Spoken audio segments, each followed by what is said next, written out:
Good morning students, welcome to Shimavi International School online classes. Today is the part 3rd of the chapter number 6, that is political parties. Hope you have understood the concepts about the political parties, their functions, their importance, various types of parties that are working, and party system also. Now in this topic we are going to study the challenges that are being faced by the political parties, why political parties they are not being political party and their system are not being liked by the citizens, why people are dissatisfied with the performance of the political parties. So this is the case of our country also. The main popular dissatisfaction and criticism that is being focused on the 4 problems that are being faced during the working of the political parties. So political parties, they are facing 4 problems, that means 4 challenges and problems are existing in the working of the political parties. So they need to face, that means the political parties, they need to face and overcome these challenges. So the first challenge, that is lack of internal democracy within the parties. So this is the first challenge that one political party has to face and overcome. All the 4 topics that we are discussing, the challenges that we are discussing, you have to cover them all as a different question also. So you have to thoroughly complete these challenges. So number first, again I am repeating, lack of internal democracy within the parties is a main challenge that is being faced by the parties throughout the world. Most of the political parties, the power is concentrated in the hands of one or a few leaders, those who are at the top. Ordinary members of the parties, they are not having any information about what is happening within the parties. The parties, they should conduct internal elections regularly, but that is not being done by most of the parties. They are not having regular elections that should be done by them. And more than loyalty to the party's principles and policies, personal loyalty to the leader is becoming more important than the loyalty to the party.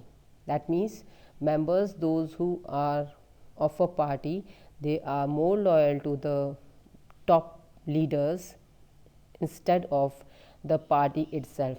That means they are not loyal to the party principles or the policies, but they are loyal just to the topmost leaders only. So that main problem is occurring in all the countries.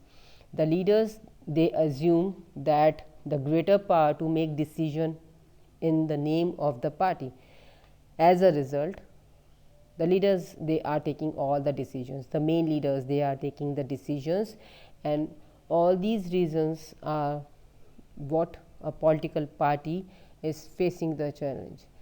Only those few persons having the power, if those who disagree with it, they are facing the difficulty to continue to be a part of that party. So this problem is occurring in almost all the parties. The recent example is Congress party example of Rajasthan state government.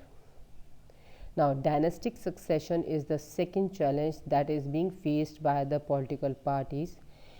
In this, the top positions in many political parties, as I have already told you that the power is in the hand of only few persons.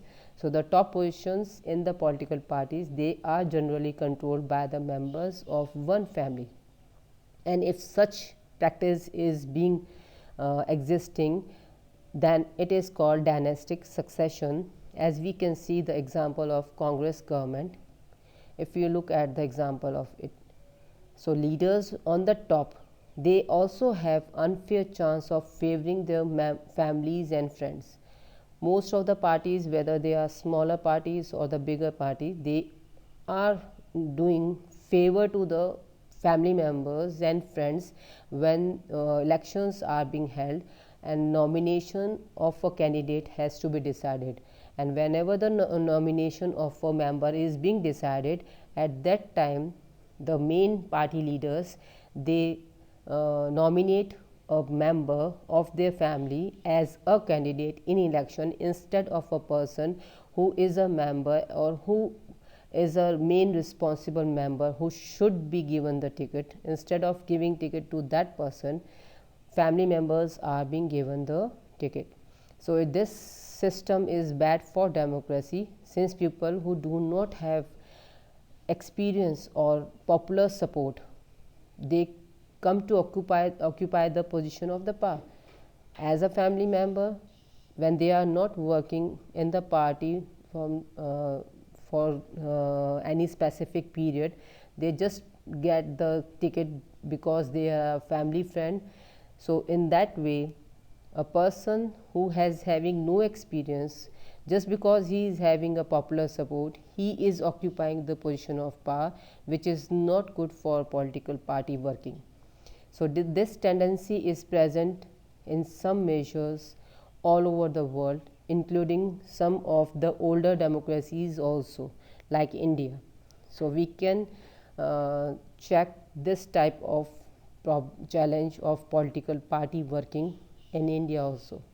Now, money and muscle power, this is a prominent main challenge that is being faced by all the countries that the political parties are doing during election. So this election process, whenever the elections are being held, at that time role of money and muscle could be seen if we check the democratic election system of all the countries around the world. So the parties, as the party main focus is just to win the election, they use money and muscle power. That means they give money to win the election, or they spend money to win the election, and also use threatening measures, controlling media. So that is called money and muscle power. Now they try to have shortcuts, like they tend to nominate the candidates who have, or those who can raise a lot of money. That means parties, they nominate a candidate who is rich, or a person who can raise lot of money. So rich people and the companies who give funds to the parties, they tend to have influence on the policies and decisions of the party also. So money power could be seen in the second way also, in that a company, if a rich bigger company is there, if it is funding a party, and if that party wins the election, then after winning and being in government, that party would give favor to that company who has funded the party during the election. So in some cases, sometimes parties, they support criminals who could win the election. So support to the criminals could also be seen if we check the list of the members, those who are standing in the election. Most of the candidates, they are having a record of some kind of criminal activity in the past. So this main problem is prominent challenge to all the political parties, and the problem is more specific during elections. Now fourth challenge is meaningful choice to the voters. That means no meaningful choice is provided to the voter. The voter, when he is giving vote to the candidates, he is not able to check the choice, because all the parties' policies in the recent years, they are looking almost similar. It states that, it means that very often parties, they do not seem to offer meaningful choice to the voter. In order to offer meaningful choice, party must be significantly different from the other party. Now an example, in our country, the differences among all the political parties on economic policy, if we check it, it has been reduced. So there is no differences in the policies if BJP is declaring some economic policy or Congress is declaring a policy. They are having the same policies being written by them, same methods are being written by them. So we citizens as a voter could not check who we are going to vote. So those who want really different policies, we do not have any option available to us. Sometimes people even cannot elect very different leaders, as the same set of leaders they keep changing from one party to another. Now in the recent years, some main leaders, they were a part of one party in the previous year, now they are a part of different party. So that choice is also absent. So beside the choice of differences in the policies, there is no choice of leaders also in the recent years, and this scenario of uh, challenge is being faced almost in all the countries, and it is more peculiar in India. Now, reformation of political parties in India particularly, we have done certain changes or certain reforms are being introduced. These three reforms are being introduced in India through constitution, and then we are going to have the suggestions to reform the party. Now in order to face the challenges, the parties they need to be reformed. That means they need to make certain changes, they need to be checked, and for that we have made recent offers in our country, and three offers that have been implemented by the constitution is: number 1, Anti-Defection Law. It is being introduced in the 10th schedule, which was inserted in the constitution in the year 1985 by the 52nd Amendment Act. Under this anti-defection law, according to it, MLAs and MPs they cannot change the party after the elections or after the government has been framed. If any MLA or MP changes party, he or she will lose the seat in the legislature from where the person has won the election. That means the party member has won the election, he will lose that seat, he has to give up that seat. This was done because many of the elected representatives they were indulging in defection just to become a minister or for certain cash rewards. That means they were being offered some minister post after the elections. That means when the government is being framed and the winning party it offers minister post to some other party member in to win the majority to frame the government. So if certain changes are being made by the party member of a particular party, so this defection has to be stopped, and it was being done in large scale during the years 90s.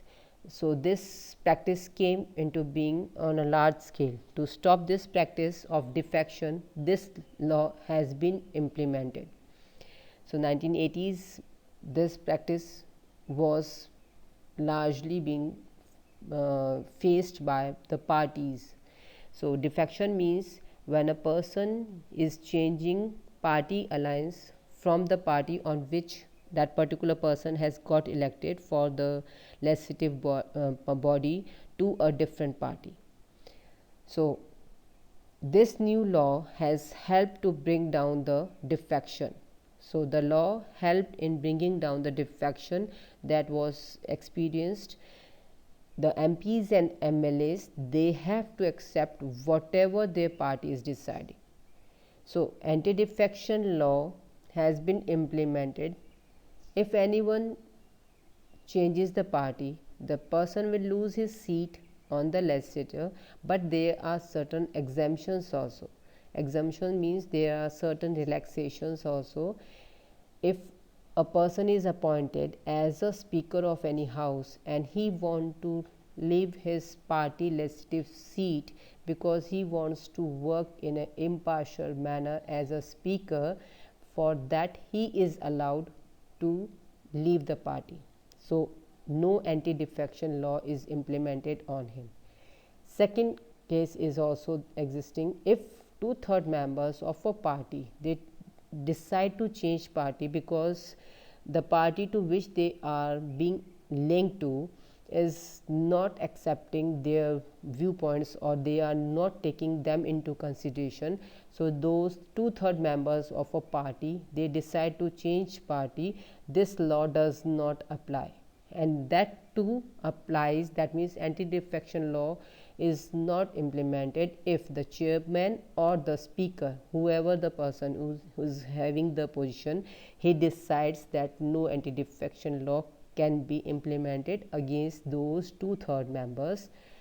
So these are the two exemptions when anti-defection law is not implemented against the party members when they are leaving a party after the elections. And if someone resign, he can't hold any post. And when anti-defection law is being levied against a party member and he has to resign, at that time he cannot hold any position till he is re-elected in the next election. So he has to wait for next election process, whether of the state level or of the national level, that is Lok Sabha or state legislative elections. Now this law has provided certain benefits. So the benefit is that it promotes stability to the government. Government are more stable because of anti-defection law. Otherwise the government at the national level and at the state level, they were keep on changing. The elections were being held again and again. So this law has benefited to provide stability to the government. Loyalty has also increased towards the party by the members of a party. Party discipline is also being maintained. That means they are working in a proper manner also. It has also helped to reduce the corruption that was existing in the party itself, and it has also facilitated the merger of the political parties. That means now political parties, they are not leaving their party, but instead of leaving their own party, they are merging with other political party, that is called either alliance or coalition governments are being framed. So that is why, because of anti-defection law, coalition government and alliance of fronts are being made after the year 1990s, if we look at the working of Indian government. Now, but this law, as I have already told you, that it has made the dissent difficult also. That means it is difficult for a party member to leave his party even if the party is not working in a proper manner, or the party or the working government is not doing the work exactly what they have the policy or programs declared before the citizens. So MPs and MLAs, they have to accept whatever the leader decide, whether it is good or whether it is bad. So these are the certain merits and demerits of anti-defection law. Now second reformation that has been made by the constitution is that it is mandatory for every candidate of a party who is contesting the election to file affidavit. He has to give details about the property or any cases that are pending against him or her. Now details mandatory work has been applied, but there is no system to check if the information that is being provided by the candidate is true or not. That means there is no system to check whether affidavit that is being filed by the candidate before the election, whatever the declaration he or she is making, whether it is true or false.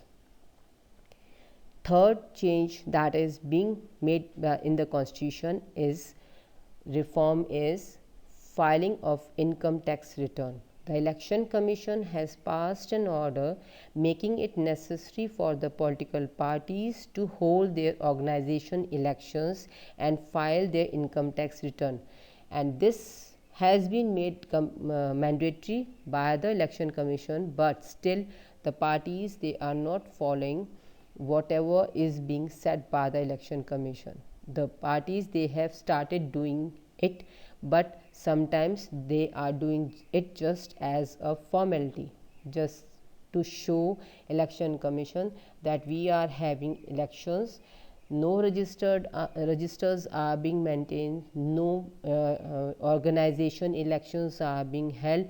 Party meetings, even if they are being held, they are not calling all the members, just a few limited members are coming to the organization meetings, whatever the elections are being held, and the returns that are being filled by them, they are not correct, even though the government had made a rule of RTI that we can check the exact information to check whether the political parties, they are giving the details in a correct manner or not, because it is done just as a formality and no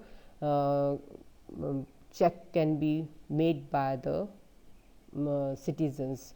Election Commission, they can just compel them to file it, but if there is certain problem, then we have to file the public litigation, have to be filed in the court to check it. Now, beside these, now other suggestions of reformation of political parties, beside the suggestions that are being made by the constitution, there are many other suggestions that can reform a political party. So, number one, a law should be made to regulate the internal affairs of political parties. That means it should be made compulsory for political parties to maintain register of its members. They should be asked to follow their own constitution. That means constitution means their rules and regulations. That means a member of a party has to follow certain rules and regulations that are being set up by the party. They have an independent authority. They should have an independent authority. Authority means a person has to be elected who could act as a judge in case a party dispute occurs, and to hold open elections to the highest positions. Those four suggestions, they could help in solving the problem of internal democracy. So, internal democracy of a political party, it could be reformed if they are maintaining register, if they are having certain rules and norms that should be followed by the party members, if they appoint an independent person who would act as a judge in case of party dispute, and they should also have elections to have the highest post. Whenever highest post is being declared to a member of a party, it should be done through elections, not through the favoring of certain members. So, it would solve the problem of defection also.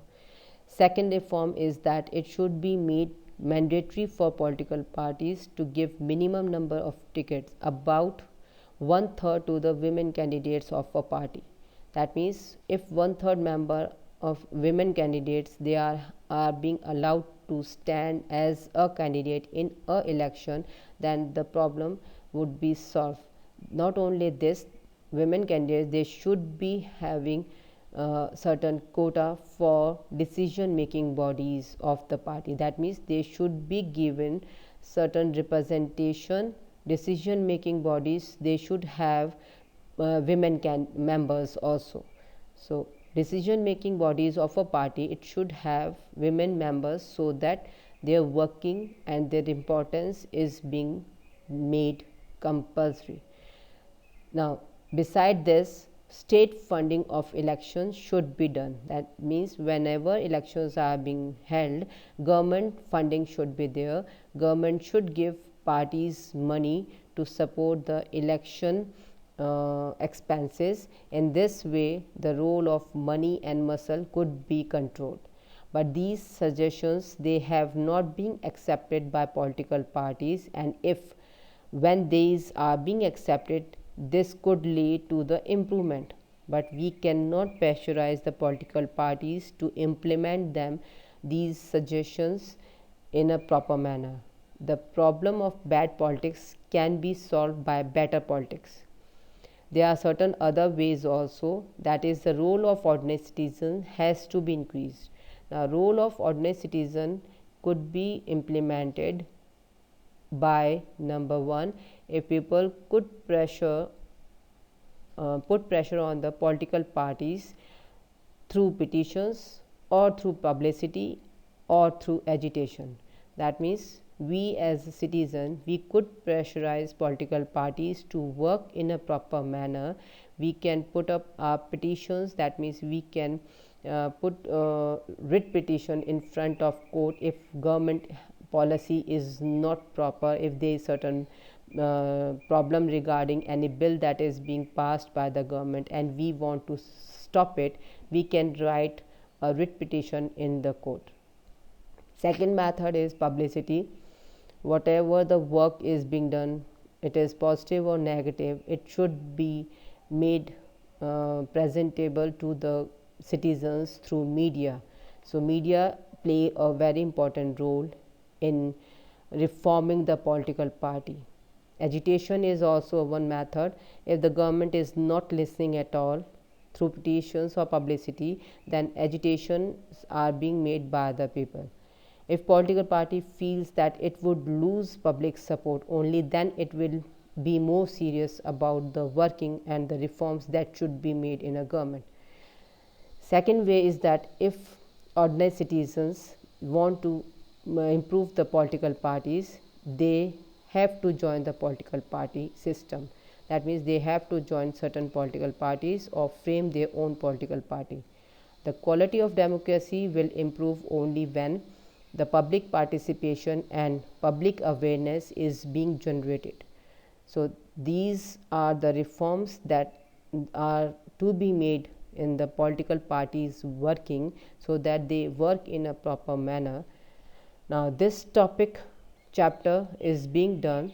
You have to complete all those topics in your notebook, and you do them in a single one word, 3 marks questions and 5 mark question according the part first that I have given to you.